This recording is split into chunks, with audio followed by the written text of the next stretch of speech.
दोस्तों, कई सारे लोगों ने 9 जून को या 9 जून के बाद 16 को 17 को फैमिली विजिट वीज़ा की जो वीज़ा एप्लीकेशन रिक्वेस्ट होती है मोफा की वेबसाइट पर सबमिट की, बट अप्रूवल नहीं आया। लोग परेशान हैं, लोगों के मन में कई सारे डाउट्स हैं। तो दोस्तों, वीज़ा एप्लीकेशन जो आपकी अप्रूवल नहीं आ रहा है उसकी डिले होने की कई सारी वजूहात हैं, बट मैं आपको इस वीडियो में एक ऐसी चीज़ इंशाल्लाह बताऊंगा कि आप अपने एप्लीकेशन अगर मोफा की वेबसाइट पर चेक करते रहोगे और आपको एक ऐसी चीज़ अगर लिख के दिखाई दे मोफा की तरफ से, तो आपको ये उम्मीद होना चाहिए कि अब आपका जो वीज़ा है वो 2 से 3 दिन में अप्रूवल आ जाएगा, यानी कि आपकी जो एप्लीकेशन है वो वीज़ा डॉक्यूमेंट में तब्दील हो जाएगी। जो लोग माहिर हैं दोस्तों, जो वीज़ा की बारीकियों को समझते हैं, उन्हें पता होगा, बट कई सारे ऐसे लोग हैं कि जिनको ये पता नहीं होता है कि चैम्बर होने से पहले वीज़ा की शक्ल क्या होती है, चैम्बर कराने के बाद वीज़ा कैसा दिखता है। वीज़ा तो खैर नहीं कहेंगे, बट जो एप्लीकेशन आप सबमिट करते हो उसकी शक्ल क्या होती है,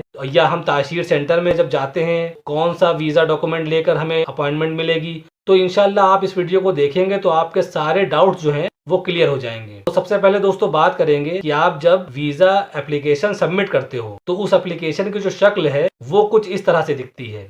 आप यहाँ पर ऊपर देखेंगे तो यहाँ पे आपको दिखाई देगा तलब ज़ियारा आइला। जो अरबिक समझते हैं उन्हें पता होगा कि यहाँ पर लिखा हुआ है, बट जो अरबिक नहीं समझते हैं तो आप इसको इंग्लिश में भी ट्रांसलेट करके देख सकते हैं। तो आप जब फर्स्ट टाइम रिक्वेस्ट डालते हो तो आपकी जो एप्लीकेशन की जो शक्ल है वो इस तरह की होती है। और यहाँ पर आप साइड में देखेंगे तो यहाँ साइड में आपको लिखा दिखाई देगा बयानात मतलूबीन लिल ज़ियारा। तो ये आपका जो है बिल्कुल फर्स्ट स्टेप है जब आपने रिक्वेस्ट डाली है। उसके बाद दोस्तों आप चैम्बर कराते हैं तो चैम्बर के बाद एप्लीकेशन की जो शक्ल है वो कुछ इस तरह की होती है। यहाँ पर आप देखेंगे जो बयानात मतलूबीन लिल ज़ियारा लिखा हुआ था तो उसी के सामने यहाँ पर तस्दीक लिख के आ जाता है, तो यानी कि आपका जो चैम्बर हो गया है। अब दोस्तों जो मैं मेन बात आपको बताना चाह रहा हूँ कि तस्दीक के बाद मोफा की तरफ से आपकी इसी एप्लीकेशन पे एक और लाइन लिख कर आती है। अगर वो लाइन लिख कर आए तो आपको ये उम्मीद कर लेना चाहिए कि अब 2 से 3 दिन में आपका वीजा जो अप्रूव हो जाएगा, यानी आपकी जो एप्लीकेशन है वो वीजा डॉक्यूमेंट में तब्दील हो जाएगी। आप देखिए यहाँ पर तीसरा जो स्टेप है, पहला तो हो गया आपका जो आपका विदाउट चैम्बर थी, फिर आपने चैम्बर कराया। अब चैम्बर के बाद यहाँ पर देखिए आप लिखा हुआ है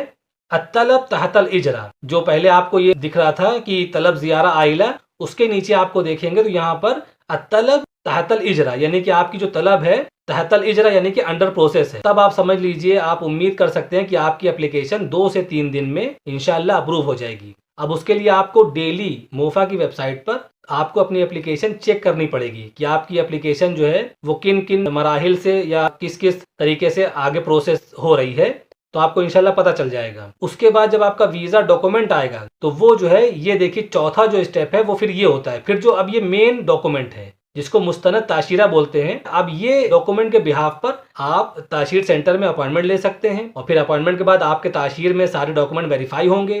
फिर आपके डॉक्यूमेंट्स जो हैं वो भेजे जाएंगे एम्बेसी को। फिर एम्बेसी से जो आपको वीज़ा जो है मिलेगा, जो फाइनल वीज़ा, जिस वीज़ा को लेके आप एयरपोर्ट पर ट्रैवल करोगे, वो वीज़ा आपका कुछ इस तरह का दोस्तों दिखता है। ये सारी चीज़ें थी मैंने आपके साथ शेयर की। अगर अभी भी आपके मन में कोई डाउट है, कोई सवाल है, तो आप कमेंट में मुझसे पूछ सकते हैं। अस्सलाम वालेकुम वरहमतुल्लाहि वबरकातुहू।